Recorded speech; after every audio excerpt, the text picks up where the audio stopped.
گلشنی باغ و بهاری دلکشایم مادرم،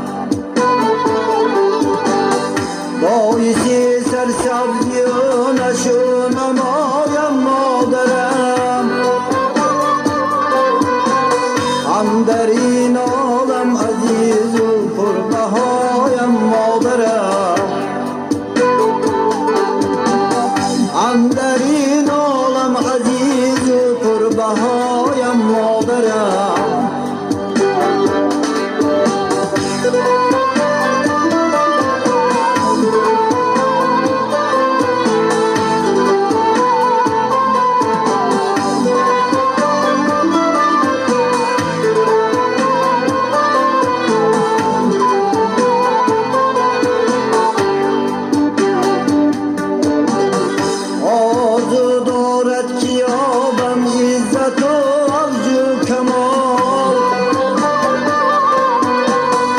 اشکوفت گلزاری بختم اون بینم به زوال، بحری خلق و مملکت خدمت نمایم به حساب، در رهی شأن و شرف هم رهنمایم مادرم، در رهی شأن و شرف هم رهنمایم مادرم.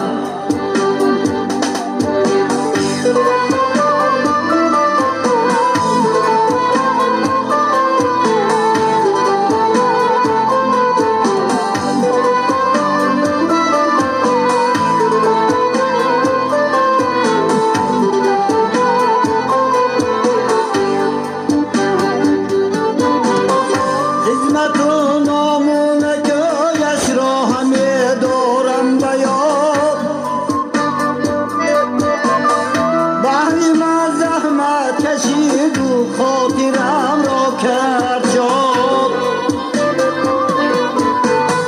داد از مهر و محبت خواب راحت را بداد، قوتی دل نوری هر دو دیدگانم مادرم، قوتی دل نوری هر دو دیدگانم مادرم، در رهی شأن و شرفم رهنمایم مادرم.